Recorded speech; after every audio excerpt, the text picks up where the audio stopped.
ဗျဒီတော့လေဆရာဝန်တွေဘယ်လိုသုံးရလဲဆိုတဲ့အားလေးကိုကျွန်တော်ပြပေးမယ်ပေါ့နော်ဆရာဝန်သုံးတဲ့ဟာရှေ့မှာက reception ကနေပြီးတော့မှလူနာရဲ့ registration တွေလူနာရဲ့ဒီ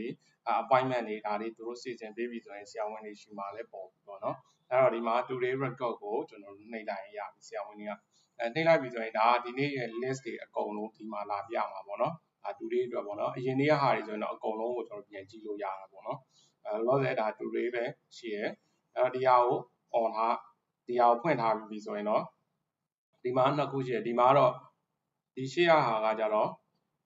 ပုံတွေပေါ့နော် before after ဒီလိုအမျိုးတွေသူ့ရဲ့ပုံတွေကိုကျွန်တော်ထည့်လို့ရတဲ့ဟာဒီနောက်ကဟာကြတော့ဒါ consultation form ဒီ form တော့ဒါဆရာဝန်တွေမဖြစ်မနေလုပ်ရမယ့်ဟာပေါ့နော် consultation form ကိုကျွန်တော် click နှိပ်လိုက်တယ်နှိပ်လိုက်ပြီဆိုရင်ဒီဟာကကျွန်တော်ထည့်ပြီးသားဖြစ်နေလို့ပေါ့နော်မထည့်ရသေးဘူးဆိုရင်ဒီဟာပထမဆုံးအနေနဲ့ဒီမှာ on off တွေကျွန်တော်တို့ရွေးပေးလိုက်အောင်မယ်ဒီ allergy ရှိမရှိတွေပါတယ်ပေါ့နော်ဒါတွေကိုကျွန်တော်တို့ရွေးပေးလိုက်အောင်မယ်ပေါ့နော်ရွေးပေးပြီးသွားရင်ရပြီပြီးတော့ကျွန်တော် next နဲ့ဆက်သွားရုံပဲပေါ့နော်ဒါ consultation form မှာဖြည့်တယ်ဒီလိုပဲဒီ texture တွေပါရလဲဒါပထမတစ်ချိန်ဖြည့်ပြီးသွားပြီဆိုရင်ရပြီဒါပေမဲ့ဒီအောက်ကဟာကတော့ဒါပထမတစ်ချိန်ဖြည့်ပြီးသွားရင်မရဘူးနောက်ထပ်ဖြည့်ရအောင်မယ်ပေါ့နော်ဒီလိုမျိုးကျွန်တော်ဖြည့်ရတယ်ဖြည့်ပြီးသွားရင်တော့ကျွန်တော် next နဲ့ဆက်သွားလို့ရတယ်ဟုတ်ပြီတကယ်သွားမယ့်နေရာကကြောင့်ဒီနေရာပေါ့နော်ဒီနေရာမှာကျတော့ဒီ select service မှာကျွန်တော်တို့ရဲ့ဒီစေကမ်းမှာရှိတဲ့ဒီ service တွေကိုရွေးပေးတာပေါ့နော်အဓိကအခုရွေးပေးတယ်ဆိုတာအခုလောလောဆယ်ဆရာကဒီရှေ့ကနေ consultation တွေအကုန်လုံးမေးပြီးသွားတယ်ဖြည့်ပြီးသွားတာဖြစ်တဲ့အတွက်သူကဘာ treatment ကိုလိုချင်တာလေးဆိုတဲ့ဟာပေါ်မူပြီးတော့ကျွန်တော်ဒီ treatment ကိုယူမှာပေါ့နော်အဲ့တော့ဒီမှာ high food သုံးမယ်ဆိုရင် high food ပေါ့နော်add service ကိုနှိပ်လိုက်တယ်ပြီးရင်နောက်ထပ်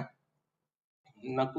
ခုသုံးမယ်ဆိုတော့နှစ်ခုပေါ့နော်နှစ်ခုတစ်ပြိုင်တည်းထည့်လို့ရတယ်အဲ့တော့ဒီဟာထည့်လိုက်ပြီးသွားပြီဆိုရင်ဒီအောက်မှာလည်းပေါ်တယ်အဲ့တော့မှဒီအောက်မှာကျတော့ကျွန်တော်တခြားဟာတွေပေါ့နော်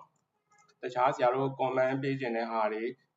ပေါ့နော်ဆရာတို့ note တွေထည့်ချင်တာတွေဆိုဒီမှာထည့်လို့ရတယ်ထည့်ပြီးသွားရင်တော့ကျွန်တော်ဒီမှာ update လုပ်လိုက်ရတယ်အဲ့ဆိုတော့ကျွန်တော်တို့ဒီမှာအရင်တော့ဟာတွေလည်းကျွန်တော်တို့မြင်ရတယ်ပေါ့နော်ဒါဘယ်နေ့တိတ်ကနေလောက်သွားတယ်ဆိုတာကြောင့် print ထိပ်ပြီးနှိပ်ပြီးတော့မှလည်းကြည့်လို့ရတယ်ပေါ့ပြီးဒါဒီအပိုင်းပဲပေါ့နော်ဒါဆရာတို့လောက်ရတဲ့အပိုင်းဒီအပိုင်းပဲရှိတယ်ပေါ့နော်အဲ့တော့ဟိုမှာဒီဟုတ်ပြီဒီ high food လောက်တာကဟိုမှာ 3-4 ချိန်လောက်ရမှာမို့လို့ကျွန်တော် follow up ကိုပေးထားခြင်းနေဆိုရင်တော့ဒီမှာ follow up ကိုနှိပ်လိုက်follow up ကဆိုရင်ဒါဒီနေ့ date ပေါ့နော်ဒီပြက်ကရင်ပေါ်မှာပဲနှိပ်လိုက်လို့ရအောင်နော်ဒါဒီနေ့10ရက်နေ့ကိုလောက်ထားတာဖြစ်တဲ့အတွက်မနေ့ပြန်လာပြန်ခိုင်းမယ်ဆိုရင်မနေ့ပြန်အတွက်ကိုနှိပ်လိုက်နှိပ်ပြီးတော့မနေ့ပြန်ကတော့ကျွန်တော်နောက်နေ့အတွက်ကိုဘာလုပ်မယ်ဆိုတဲ့ plan လေးကျွန်တော်ရေးခဲ့လို့ရတယ်ပေါ့နော်ဒီ plan နည်းမဲ့ကျွန်တော်ထားခဲ့မှာပေါ့နော်ပြီးရင် save လုပ်တယ်နောက်တစ်ခုကကြတော့ဒီ1ရက်2ရက်3ရက်ဒီကမှပြန်ပြခိုင်းနေဆိုရင်နောက်ထပ်3ရက်ဒီကမှပေါ့နော်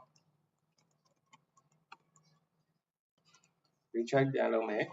လုပ်မယ်ပေါ့နော်ဒါဥပမာကျွန်တော်ဒီတိုင်းနဲ့ထည့်တာပေါ့နော်sorry ဒီလိုလေးထည့်လိုက်အောင်ပဲထည့်ပြီးသွားရင်တော့ကျွန်တော်တို့ today ရက်မှာကိုပြန်နှိပ်လိုက်ရင်ဒါဆရာတို့ရဲ့အလုပ်ကပြီးသွားပြီဒီမှာ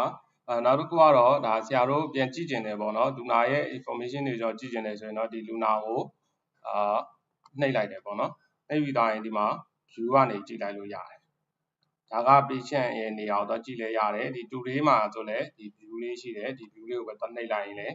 လူနာရဲ့ information တွေကြည့်လို့ရတာပေါ့နော်ဒါဒီလူနာအတွက်ကဘယ်ရက်ဒီမှာ follow up လုပ်ထားတယ်ဆိုတာပြရတယ်ပြီးသွားရင်ဒီ client ရဲ့ data တွေကြည့်လို့ရတယ်appointment တွေရှိတယ်ဆိုတော့ appointment တွေလုပ်ထားတာပြရမယ်ပေါ့နော်ဒီတစ်ခုပဲရှိတဲ့အတွက်ဒီဆရာဝ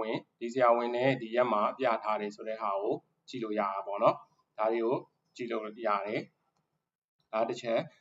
ပြီးသွားရင်တော့ဒီမှာပုံတွေပေါ့နော်ပုံတွေလည်းကျွန်တော်တို့ထည့်လို့ရတယ်